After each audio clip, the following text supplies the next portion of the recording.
మహిళల అందాల పోటీలను వ్యతిరేకిస్తూ హైదరాబాద్ సుందర విజ్ఞాన కేంద్రంలో సదస్సు నిర్వహించారు. ఈ సదస్సులో మహిళా నాయకురాలు కొన్ని అభిప్రాయాలను దోపిడీ వర్గాలు చేస్తున్నటువంటి కుట్రగా మనం ఇది తీసుకోవాలి.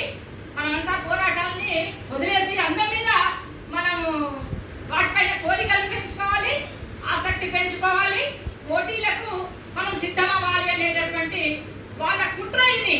దీన్ని మనం తెలుసుకొని మన ఉద్యమాలు నిర్మించాల్సినటువంటి అవసరం ఉంది. మిత్రులారా, POW, NFIW, ఐద్వా, CMS ఇంకా మిగతా సంఘాల నుంచి కూడా ఒక కసరత్తుగా చేస్తూ ఈ అందాల హైదరాబాద్లో జరిగే అందాల పోటీలను ఏ విధంగా ఎదుర్కోవాలి, దాన్ని ఏ విధంగా వ్యతిరేకించాలి అన్న అంశం మీద మరి రౌండ్ టేబుల్ సమావేశం కూడా నిర్వహించుకున్నాం. దాని సందర్భంలో ఈరోజు సెమినార్ కూడా నిర్వహించుకొని కార్యాచరణ ప్రకటించుకుందామని చెప్పేసి కూడా మనం ఈరోజు సెమినార్ను నిర్వహించుకోవడం జరుగుతుంది. అయితే అనేక సందర్భాలలో కూడా మహిళలను కూడా హింసకు అనేక మంది బలవుతున్నారు, గురవుతున్నారు. ఒకవైపు మద్యం మత్తులో డ్రగ్స్, ఒకవైపు పబ్బుల కల్చర్, ఒకవైపు విధంగా మనుషులను ఆడవాళ్ళను మహిళలను అతలకుతలం చేసే పరిస్థితి కనబడుతూ ఉన్నది.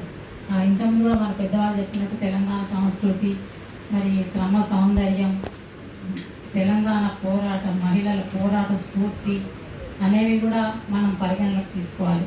తెలంగాణ ఉద్యమంలో చాకలి ఐలమ్మ లాంటి వాళ్ళెందరో, మరి మళ్ళీ స్వరాజ్యం లాంటి వీర నారీమణులందరూ కూడా మరి ఆనాడు గుర్తులు బట్టి తెలంగాణ సాయుధ పోరాటంలో వేలాది మంది మహిళలు ఉద్యమించారు, పోరాటాలు చేశారు. ఇంకా స్వాతంత్రోద్యమంలో కూడా అనేక మంది మహిళలు పనిచేసిన చరిత్ర మన తెలంగాణ గడ్డకు ఉంది.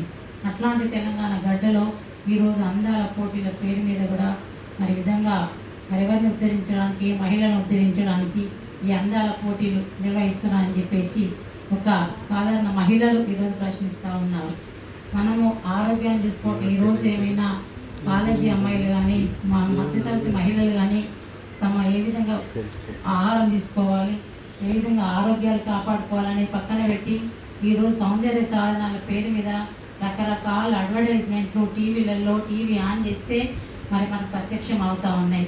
మన వెంట్రుకల నుంచి మొదలు పెడితే కింది కాలి గోళ్ళ వరకు కూడా అనేక రకాల ఫేస్ క్రీమ్లు, సిరమ్లు, అన్ని రకాల ఫాండ్స్లు, క్రీమ్ అనేక రకాలుగా మనుషులను అతలాకుతలం చేస్తున్నాయి. అమ్మాయిలను మహిళలను కూడా ఆ వైపు మొత్తం కూడా వాళ్ళ ప్రభావాలకు గురి చేసే విధంగా ఈరోజు సౌందర్య సాధనాల పాత్ర అనేక కనబడుతూ ఉన్నది. పెళ్లి ఫంక్షన్లలో పోతే సౌందర్య సాధనాలకే లక్షల రూపాయలు ఈరోజు క్రీమ్లు, సిరములు అనేక రకాల ఖర్చులు పెడతా ఉన్నాం. మహిళల అసలు సౌందర్య బ్యూటిషియన్లకు డిమాండ్ పెరిగిపోయింది. కృత్రిమమైన అందానికి కూడా ఈరోజు మహిళలు పరుగులు పెడతా ఉన్నారు. పెళ్ళిళ్ళ పోతే అసలు పెళ్లి కూతురు కంటే ఎక్కువ తోటి మహిళలే కూడా అందంగా కనబడతా ఉన్నారు. మేకప్లతో ఈ విధంగా కూడా అనేక రకాలుగా ప్రలోభ పెడతా ఉన్నారు. ఈ విధంగా ప్రలోభ పెట్టడానికి కారణం ఏంటంటే కూడా ఈరోజు సౌందర్య సాధనాలే వ్యాపార వస్తువుగా మహిళలను చూపించడం ద్వారానే ఈరోజు ఈ విధంగా మరి సతమతమైపోయి ఆ విధంగా మహిళలు కొట్టుకుపోతా ఉన్నారు. ఒకవైపు తెలంగాణ ప్రభుత్వం రేవంత్ రెడ్డి వచ్చిన దగ్గర నుంచి కూడా మరి బడ్జెట్ లేదు, మొత్తం తెలంగాణ అప్పుల పాలైందని చెప్పేసి ఇచ్చిన హామీలు అయితే ఏమున్నాయో అవన్నీ కూడా బడ్జెట్ లేని కారణంగా అవన్నీ కూడా పక్కన పెట్టడం జరిగింది.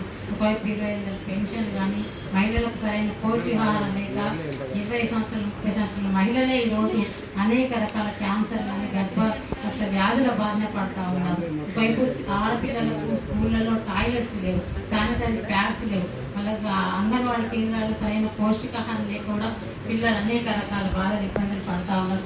ఇవేమి పట్టని ఈ రాష్ట్ర ప్రభుత్వాలు ఈరోజు 200 కోట్ల రూపాయలు పెట్టి అందాల పోటీ నిర్వహించడమే మరి మహిళల ఆగ్రహానికి గుర్తిస్తుంది. ఆ డబ్బు పెడితే ఎంతో మంది మహిళలు చదువుకుంటారు, వాళ్ళకి చక్కని పౌష్టికాహారం దొరుకుతుంది. ఎండల పని చేయలేక నానా ఇబ్బందులు పడే మహిళలకు ఒక కుటీర పరిశ్రమ అంటే వేలాది మంది మహిళలు పనిచేస్తారు. యువత కూడా ఆ వైపు కూడా మరి పనిచేసే అవకాశం ఉంటుంది. ఉపాధి అవకాశాలు విద్యకు కేటాయించకుండా అందాల పోటీకి కేటాయించడం సరికాదని చెప్పేసి ఈ మన వక్తల అభిప్రాయంగా ఈ అందాల పోటీ వ్యతిరేకం ప్రధాన కారణము. ఈ బడ్జెట్ విధంగా దుర్వినియోగం చేయొద్దు, ప్రజల ఆ సొమ్ముని అయితే దుర్వినియోగం చేయొద్దని చెప్పేసి మేము ప్రభుత్వానికి నిరసన తెలియజే ఉద్దేశంతో ఈరోజు అందాల పోటీల సెమినార్ నిర్వహించడం జరుగుతుంది. ఆ అందాల పోటీలను కూడా మేము కాకుండా 9 నుంచి 23 వరకు వాటిని కూడా పెద్ద స్థాయిలో కలిసి వచ్చే సంఘాలన్నీ కూడా తప్పకుండా ఇంకా కలుపుకొని పెద్ద ఎత్తున ఐక్య ఉద్యమాలు నిర్వహించి ప్రభుత్వానికి తగిన బుద్ధి చెప్తా అని చెప్పేసి మీ అందరికి తెలియజేస్తూ నాకు ఈ అవకాశం ఇచ్చినందుకు ధన్యవాదాలు.